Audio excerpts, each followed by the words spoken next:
कहते हैं पुरुष का पुरुषत्व ही उसका अभिमान होता है, और ऐसे में पुरुषत्व में गिरावट यानी वीर्य में कोई ना कोई विकार,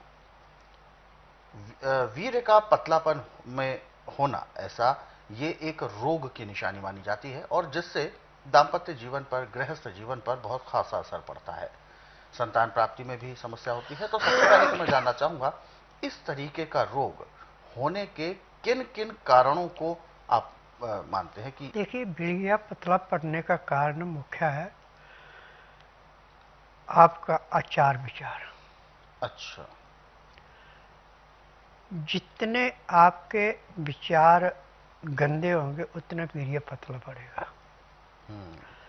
यदि विचार आपके उच्च है और आप करेक्टरलेस रहिए, वीर्य पतला पड़ ही नहीं सकता। यानी अपने चरित्र पर भी हमें नियंत्रण रखना होगा। हाँ, चरित्र बहुत जरूरी है। चरित्र। अब जिसका वीर्य पतला पड़ता है, ये कुकर्मों से पड़ता है। सबसे बड़ी कमी पाई गई, मैंने नाड़ी परीक्षण में देखा कि जैसे ही लड़का 14-15 साल का होता है, उसको हस्त मैथुन सिखा देते हैं। उससे समझो कि उसकी जिंदगी तबाह हो गई। बिल्कुल।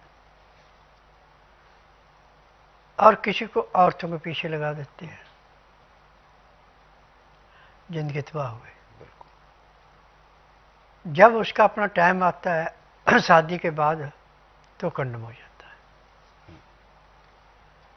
डॉक्टरों के पास जाते हैं, हजारों रुपए लुटाए जाते हैं, परंतु रोग नहीं मिटता। अब जो नुस्खा मैं अभी बताने जा रहा हूं, इसको ध्यानपूर्वक सुनते हैं, समझते हैं, लिख करके रखते हैं 90 दिन का ब्रह्मचर्य करते हैं, तो आप इस रोग से मुक्ति पा सकते हैं। सबसे पहले तो आप आधा किलो अदरक, जिसमें ज़्यादा अंदर जाड़ा ना हो, बोले, और इस अदरक को साफ पानी से धो ले, मिट्टी ना हो, इसको कद्दूकस कर लें। अब उड़द दाल 1 किलो लेके पानी पहले भिगो ले, उसको भिगो के जब वो अच्छी तरह 12 घंटे तक फूल जाए, तो उसको पीस करके उसका जैसे चटनी होती है ऐसे बारीक पीस लें, और अदरक को कद्दूकस के उसके अंदर मिला दें। अभी आपकी 1.5 किलो चीज हो गई। अब इसमें आपने आधा किलो गाय के घी के अंदर इसको भूनना है। अब उड़द और अदरक दोनों भून करके जब इनका रंग बादामी हो जाए,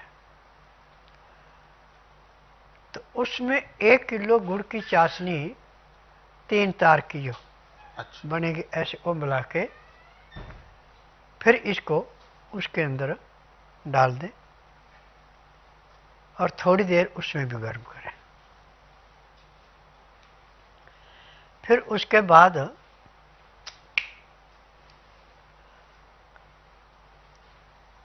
10-10 ग्राम के लड्डू बना लें। जी। ये लड्डू आपने सुबह शाम सबसे पहले कसरत करनी है। कसरत में इतनी करनी कि आपको पसीना आ जाए, थक जाए। थकने के बाद 2 लड्डू खाएं। आधा किलो दूध गाय का, उसको 15 से 18 डिग्री गर्म रह जाए, उसको पीना है। और उसके बाद कम से कम 20-25 मिनट तक आपने फिर सैर करनी है। सैर करने के बाद फिर आप आधे घंटे के लिए सब आसन लेट जाएं। 5 मिनट के लिए फिर बाईं साइड करवट लें, 3 मिनट के लिए दाएं साइड को करवट ले। फिर सब आसन लेट करके बाएं साइड को करवट लेके उठें। आपके शरीर में ऐसे चुस्ती आएगी जैसे आप 8 घंटे की निद्रा पूरी करके उठे। उसके बाद मेहनत खूब करें। आपके शरीर से पसीना आना चाहिए, क्योंकि उड़द की पीठी के लड्डू अदरक के मिला करके और गाय के घी में गुड़ की चाशनी बना के, ये समझो कि जहाँ पे आपने 250 ग्राम भैंस का घी खाना है, उससे जो आपको ताकत मिलेगी वो 2 लड्डुओं से और 1 गिलास गाय के दूध से मिल जाती है। आप सुबह भी इसका नाश्ता करेंगे, शाम को दिन अस्त होने से घंटा 1.5 घंटा पहले दोबारा ऐसे लेंगे। अब रात को आपने खाना नहीं खाना। खाना खाइए आप दिन में 10 से 12 के अंदर अंदर ताज़ा खाना, गर्म गर्म खाना। दाल सब्जी जो भी बनानी है छिलके वाली, वो भी गर्म गर्म खानी है। दाल सब्जी को छौंक नहीं लगाना।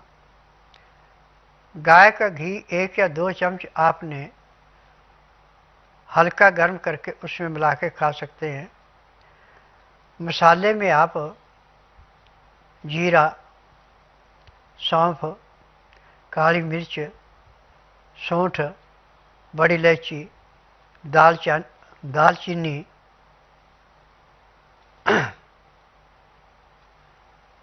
ये चीज़ें पीस के कूट के पाउडर बना के आप किसी भी शीशे के बर्तन में रखें, प्लास्टिक में नहीं रखना, बस इतना ध्यान रखना। चुटकी भर इसकी डाल लें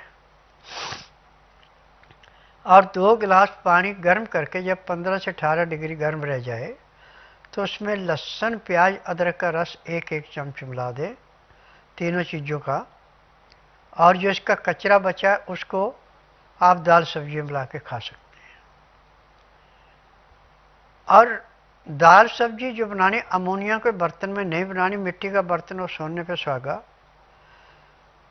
नहीं तो आप पीतल का कलाईदार या तांबे का कलाईदार, वो भी नहीं है तो स्टील के बर्तन में बना लें। अब दाल सब्जी आपकी जितने पक रहे इतने में 5 या 7 या 9 अनाज लें। उसमें गेहूँ नहीं आपने डालनी, चना है, जौ है, बाजरा है, मूंग है, मोठ है, मक्का है, चुलाई है, सिंघाड़े हैं। ये चीज़ें आपने अपनी इच्छा के अनुसार कम ज़्यादा ले लेनी, धो के सुखा करके। इसके बीच में फिर 50 ग्राम अजवाइन भून करके और 100 ग्राम तिल भून के मिला लेने। और ये आटा पिसाना आपने शनिवार को, आटा ऐसा पिसाना जैसा नदी के किनारे का रेखता हुआ सरकता हुआ। अब इस जितनी आपको भूखा उतना आटा लेके सख्त गूंद के खुले पानी में रखते हैं। इतने में दाल सब्जी बन जाए, वो आटे के जो कण थे वो टूट जाएंगे, आटा जो सख्त रखा है वो मुलायम हो जाएगा। अब पानी में से निकाल के उस आटे को दोबारा गूंदें, वो मुलायम हो गया। अब इसकी रोटी बाजरे की रोटी जैसी बननी, यानी गेहूं की रोटी से थोड़ी मोटी, मक्की की रोटी से पतली। अब जितने आपको भूखा उतनी रोटी थाली में डाल के दाल सब्जी जो बनाई उसको डाल दें, 10 मिनट तक उसको रचने दें। फिर उसको मसल करके जैसे सूप पीते ऐसी बनाई जाए तो सोने पे सुहागा, ग्राहियाँ भी खा सकते हैं। 2-4 ग्राही खाना खाया, 2 घुट पानी पिए जो आपने लहसुन प्याज अदरक के रस का बना रखा है। फिर 2-4 ग्राही खाना खाया, 2 घुट पानी पिए। पानी पीने में, खाना खाने में पूरा 1 घंटे का समय लगा है। फिर उसके बाद दातन कूड़ा करके 5 मिनट के लिए वज्रासन बैठे। फिर उसके बाद वज्रासन से उठ के कम से कम आधा घंटा आप सैर करें। सैर करने के बाद फिर आप सब आसन लेट जाएं। आधा घंटा सब आसन लेटने के बाद 5 मिनट के लिए बाईं साइड 3 मिनट के लिए दाएं साइड करवट लेके लेटें, फिर सब आसन लेट के बाएं साइड को करवट लेके उठें। आपके शरीर में इतनी फुर्ती आएगी जैसे आप 8 घंटे की निद्रा पूरी करके उठे। फिर उसके बाद आपने जो भी काम करने को करें, परंतु शरीर में पसीना आना चाहिए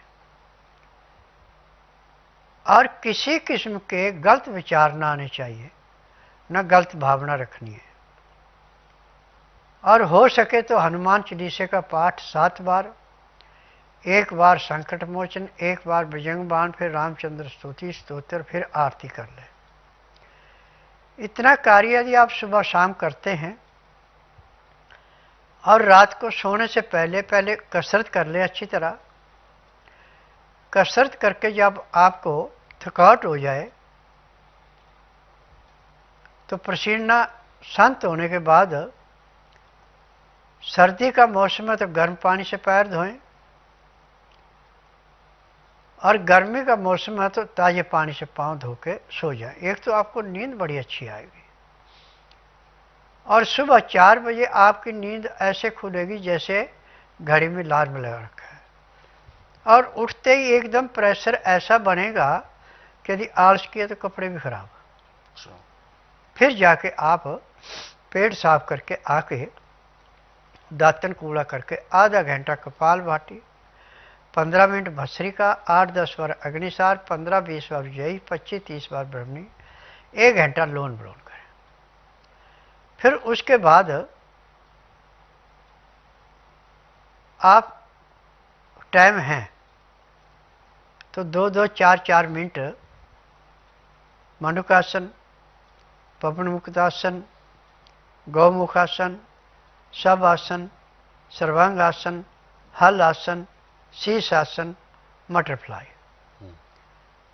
इतनी क्रिया कर लेते तो मैं दावे से कह सकता हूं कि जब तक आपके शरीर के अंदर सांस है तब तक आपके शरीर में ना तो कोई रोग होगा, ना वीर्य में पतलापन आएगा, और चेहरे पे हमेशा ऐसे चमक रहेगी जैसे सुबह गुलाब की कली पे ओस की किरणें पड़ने से वो बूंदे मोतियों की भांति चमकती है, ऐसे चेहरे पे चमक।